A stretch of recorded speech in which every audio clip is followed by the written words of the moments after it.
ngabe iBhayibheli singalithemba yini? Is it a trustworthy book? Some people say ukuthi incwadi ebhalwe abelungu to control abantu abamnyama, bathi abelungu bafike basinika iBhayibheli bathatha umhlaba. Abanye bathi iBhayibheli ngeke uze ulikholwe livuna wonke umuntu.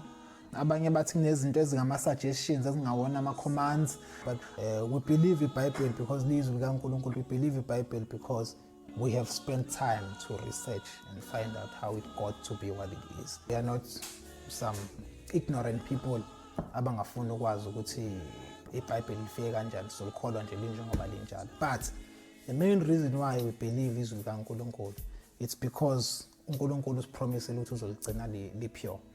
And so unless we want to believe ukuthi uNkulunkulu has failed, we will say ukuthi izwi likaNkulunkulu selingcolisekile, it is not trustworthy anymore.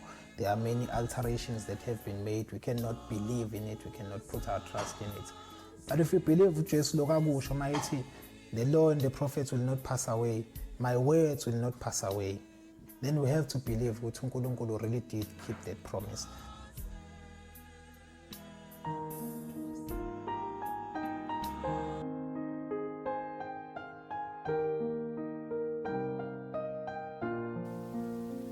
Sinembuzo emncane nabazalwane for abafowethu ukuyibona ade besishumayeza namhlanje.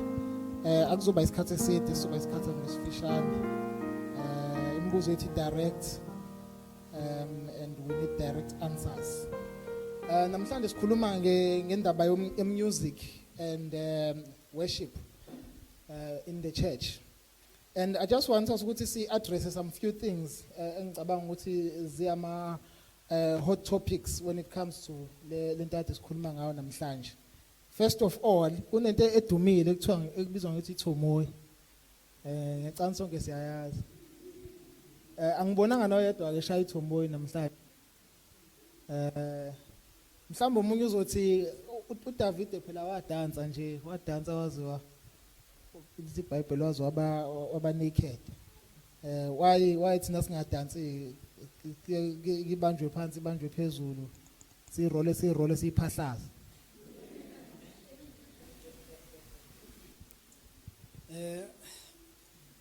Imbuzo upacked ngento eningi. Ngifuna ukukhuluma indaba ethomoyi, ngifuna ukukhuluma music, but to be straight, ukudansa esontweni akukho la kucommandwe khona ukuthi nifanele nidanse niphahlaze ngenze konke nishaye ithomoyi. But at least uma ubheka incwadi yaseKorinte chapter 14, hayi ngala ikhuluma khona ngaloko enisaba ukukhuluma ngakho. Lapha ngezansi ikhuluma nge-church order ukuthi ebandleni i-worship kufanele i-orderishwe kanjani. You see ukuthi akuyona iplan kaNkulunkulu ukuthi ibandla li-worship ngendlela that is disorderly. I think u1 Corinthians chapter 14 verse 33 wakhona ukhuluma into ebalekile ukuthi uNkulunkulu akayona i-author of disorder, but uNkulunkulu uyena uNkulunkulu is of order, right? So when we come to i-worship kaNkulunkulu, that is what we are doing. And again, kukhona ama-principles amaningi esifuna ukuwa-overloada while we are trampling down on a very fundamental principle yokuthi uma siworship uNkulunkulu, we approach uNkulunkulu with reverence, right? Uma siworship uNkulunkulu siyakuye ngokuzithoba ngoba uNkulunkulu, and we do that ngendlela e-honorable ekhombisayo ukuthi ubalo esikhuluma naye. I can tell you, I wish ukuthi sithole umuntu honest simbuze ukuthi lesikhathi enza ithomoyi noma begijima begcwele esontweni, are you still thinking about God? uNkulunkulu yini osesenhlizweni yakho, uyena nosukusamcabanga noma lokho ukusho afterwards to justify ukuthi why kade wenza lento kade yenza. So I don't think ukuthi ikona that reverence ne mentality ukuthi siphambe kaNkulunkulu when they do those things. And I guess that most of the people when they do those things they forget God. Yonke lento iba ngabo, ibe ngama emotions abo, ibe ngokuthi bona bafuna ukwenzani, but I don't think ukuthi enhlizweni yakho usuke ecabanga uNkulunkulu lomkhulu nobungcwele bukaNkulunkulu. uNkulunkulu wabulala amadodana kaAaron kuLeviticus, ewabulalela ukuthi alethe kuwe strange fire. Because uNkulunkulu unendlela ode ngayo ukuthi worship ngayo, they gave uNkulunkulu a strange fire, uNkulunkulu wabulala amadodana kaAaron. And I don't think ukuthi sisuke say mindful of that God when senza zonke lezo zinto.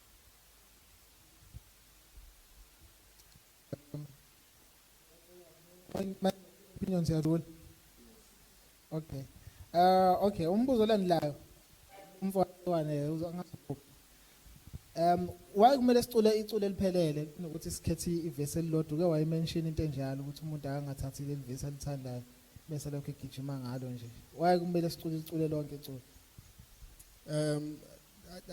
I don't think ikhona command mhlawumbe ongayithatha uthi nayi command, but the idea behind ukukhethwa kwe phrase ethile noma kwe part ethile yeculo, because iculo lisuke liphelele, so usually into abayisebenzisa uma bezokhetha ipart ethile yeculo ile sometimes kuyenza kube chorus noma le part lengazi ukuthi iyona emnandi.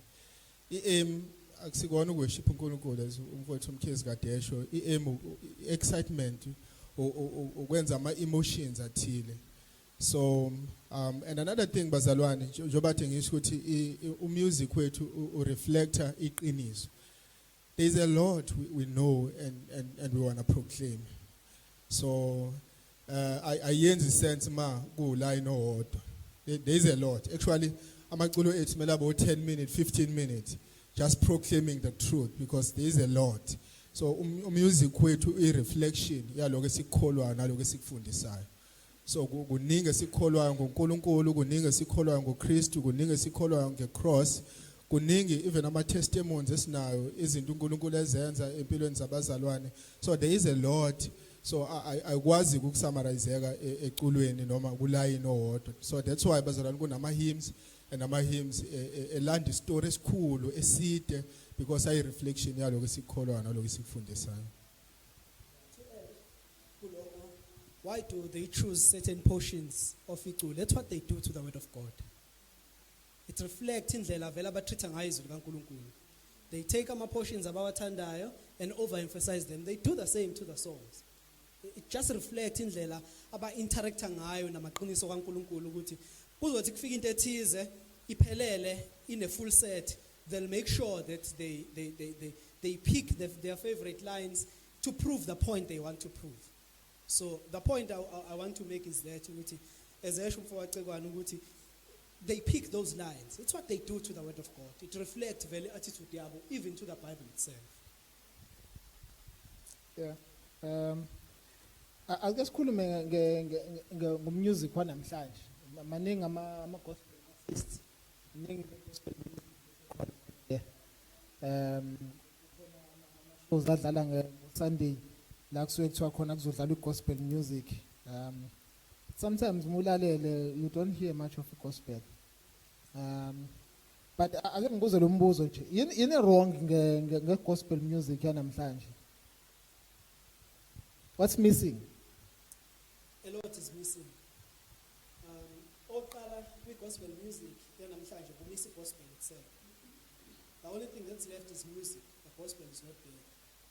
What is the gospel? The gospel umsebenzi wonke kaJesu Kristu ophelele. Kusuka umsebenzi awenze ngeTestamentini elidala as we were singing ukuthi uJesu fulfills priesthood. Sithi bheka umKristu omkhulu.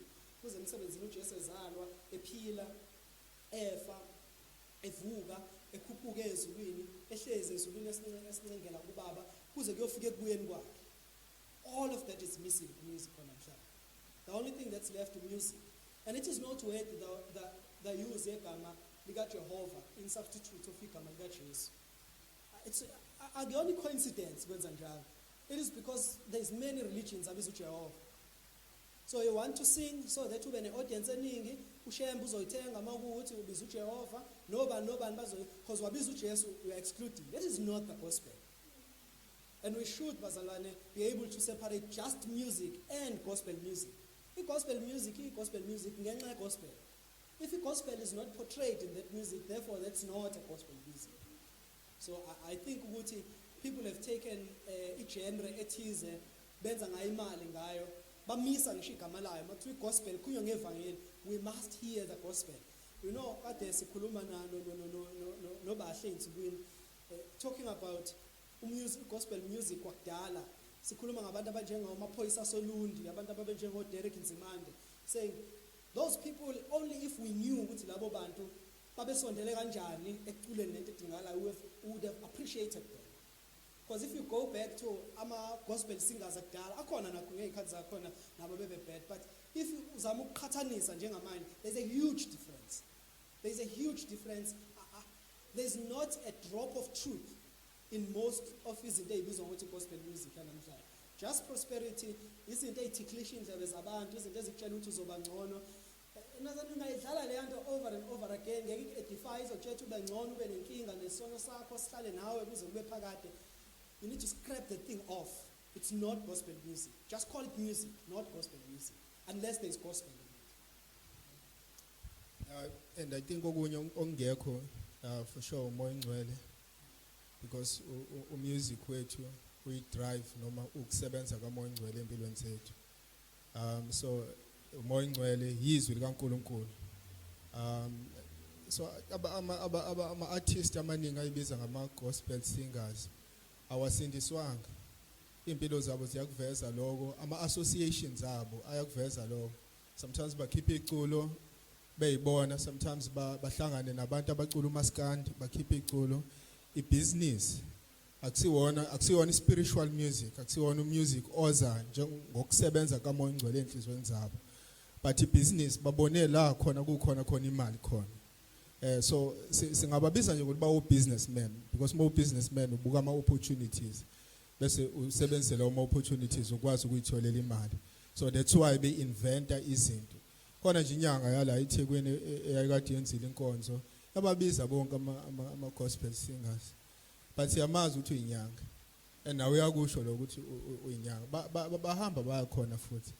So abaningi bazalwane into eyiproblem ukuthi abasindiswanga nakusiwona umusic oqhamuka ngokusebenza kamoya ngcwele nezwi likaNkulunkulu enhlizweni zabo, but they are just taking opportunity yemali.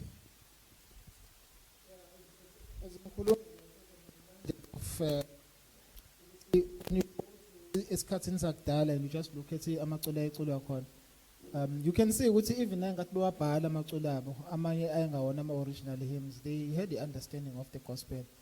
And I'm thinking of I think uVuyo Mqwena owabhala iculo ethi ngokulandela Msindisi, and uma ulalela lonke you can hear ukuthi this is sound.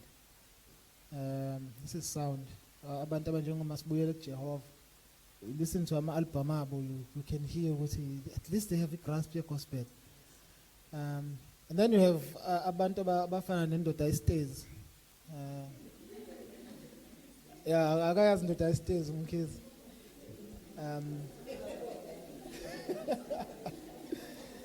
Yeah, it just gets to show ukuthi there is a lot missing kwi-gospel yanamhlanje. But mangase kuthiwa kukhona obuzayo mhlawumbe ukuthi what does a good gospel song look like? Yini kufanele ukuthi uma ufuna ukwazi iculo le-gospel eli-right, a Christian music, yini kufanele uyithole kulona? I think singaphendula njengoPaul, psalms, hymns, spiritual songs.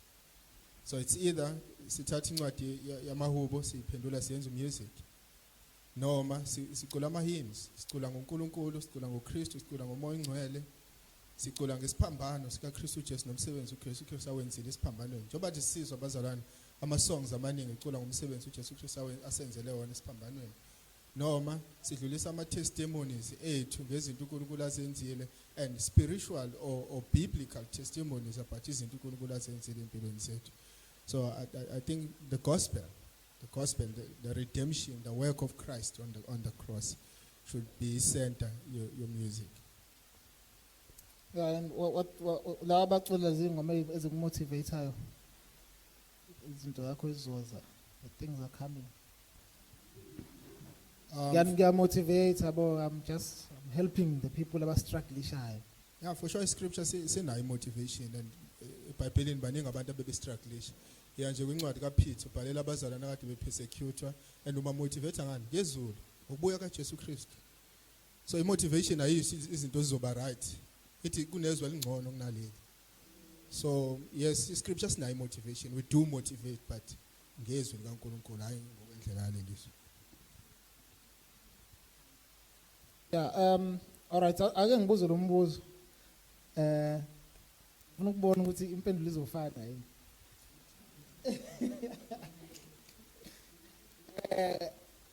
AmaKristu angawulalela yena omunye music ngaphandle kwe-Christian music mawukuthi lo music akukho sona esithile mhlawumbe usipromoter yabona bayobaleka inkathi idle wena mkhizi nawe ngaphendula hayi ngi-interviewer mina angikhumbuze enye insizwe yafika okhosini bezoyi-interview wayibuza ukuthi uyakholwa yini I think kwabe ulondi wathi wena uyakholwa akusigqemeza im-interview uthi hayi bo imina ngi-interviewer wena nami mina ngi-interviewer wena la difficult question but also is a question esingayiphendula easy baningi abamaskandi abalindele iphendula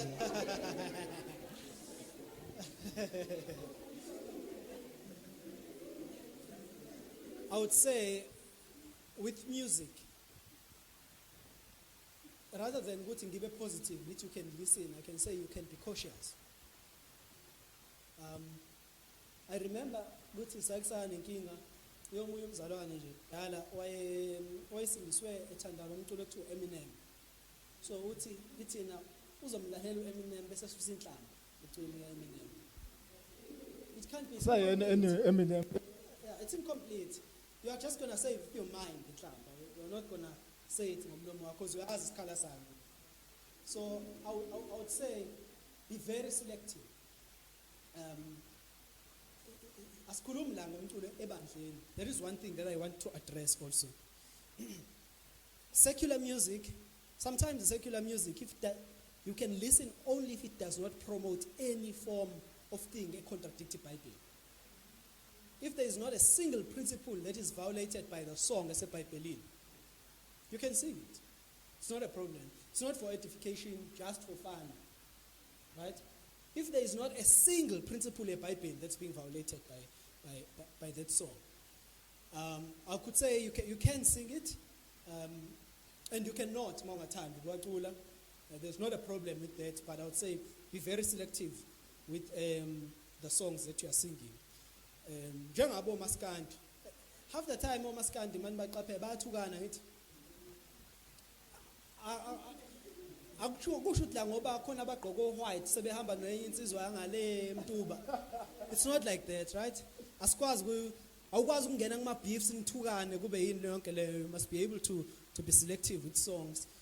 And there's other music to be careful of, music like R&B, how it promotes sensuality, how it promotes pornography, how it promotes. You must be careful with those things, right? You must be very, very careful of what you listen to. I can't say all secular musicians are blasphemous. Not all of them aba blaspheme bonke, abahlambalazi bonke, bakhona abaculayo umculo just for fun. If you would like to listen to them, my opinion is you can listen to them, but be very selective. But the problem is that this music make it to the church. This is where the biggest problem comes in. This music makes it to the church. Very secular music, nama secular dances. Ngiyakhumbula nje ukuthi few years ago nale ndoda sasile ezweni langakithi asuyidwa silundaba ngibonje lamdanse dance inene fighting those things ukuthi it cannot uthi wonke umdanso omusha oqhamukayo so ubona sewudanswa abantu epulpit.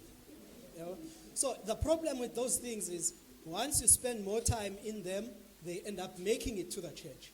They want to shape the music of the church. The music of the church is something else. It must not be influenced by any form of music.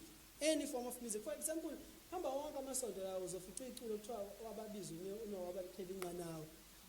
Angazi wababiza apho unowabantu. Why? Because these songs that are being sung outside there just make it to the church. You don't know how. Jerusalem, Jerusalem, London. Hey, Bazalwane. Did I scratch it where it itches? Ngathi iculo elithandwayo leli. But try to think of it whether it portrays in the show of Genesis. It doesn't. Ikhuluma into contrary nento Genesis because it rhythm emnandi linayo yonke lento. It ends up making it to ama choruses in the church, right? And njoba desho ubasho Jerusalem ikhaya lami ngilondoloza. iJerusalem alilondoloza uNkulunkulu alondoloza abantu. You can't come to church and sing such songs. That's a problem with secular music, is that if abazalwane beyinikele kakhulu kuona, that music ends up shaping the music of the church. Sizwele thina ke bazalwane umkhizo open but cautious. Asizusondla ukuthi unjani ke. Open but cautious naye. What's your opinion? And ngizoshape kahle umbuzo ngobuza kanjalo. Opinion, I want your opinion. With ama preachers athi ezoshumayela aqale ngokucula noma athi sashumayela beyasho ngengilo khona phakathi kwisemo. I think it disorder. You are causing a disorder. You can't pray and sing or preach and sing. So for me, I would say it's a disorder in the church because ebandleni kumele kube ne-order. Isikhathi singing, isikhathi prayer, then isikhathi preaching. So we've been singing 5 hymns or 12 hymns before a sermon, then we are singing again. It's a disorder because it's always isikhathi sermon. So to create the order, ebandleni there should be prayer, there should be singing, there should be a preaching, and masukumile kumele sisukume sonke masihleli phansi sihlale sonke. Not there should be order. Ngowa 1 Corinthians. So I think it's a disorder. What about umfundiso all round? Uyaworship, uyashumayela, phinda tholakala futhi nakwamanye ama ministries nasekitchen ukhona. Umfundiso all round. I think there's no problem, especially ma we are short ngempela kubantu abaculayo. Ngesikhathi sokucula kwebandla lonke because konke sikwenza njengebandla akabe lapha eculeni acule kodwa mase sizoshumayela I think ibandla lilendele ukuzwa izwi not the music again. Yeswakala. Now umbuzo wokugcina ngishilo ngathi soba bafishane. Last question. Kungenzeka yini ukuthi umuntu ongakholwa inkosi ngoba imgiftile phela inkosi iyaphana ivele inkosi imuphe ivoice athi angikholwa khona kodwa ngoba phela isipho sikaNkulunkulu lesi angidumisa uNkulunkulu ngale voice yenzeka ukuthi umuntu angakholwa beyiworshipa noma akwazi ukudumisa uNkulunkulu ngendlela efanelekile acula amacula sound and uNkulunkulu appreciate akwazi ukuletha udumo uNkulunkulu njengolundi nje ulundi wayisho lo ngowakhe ngimmisquote wathi akakholwa yena Lundi kodwa mayecula kukhala abantu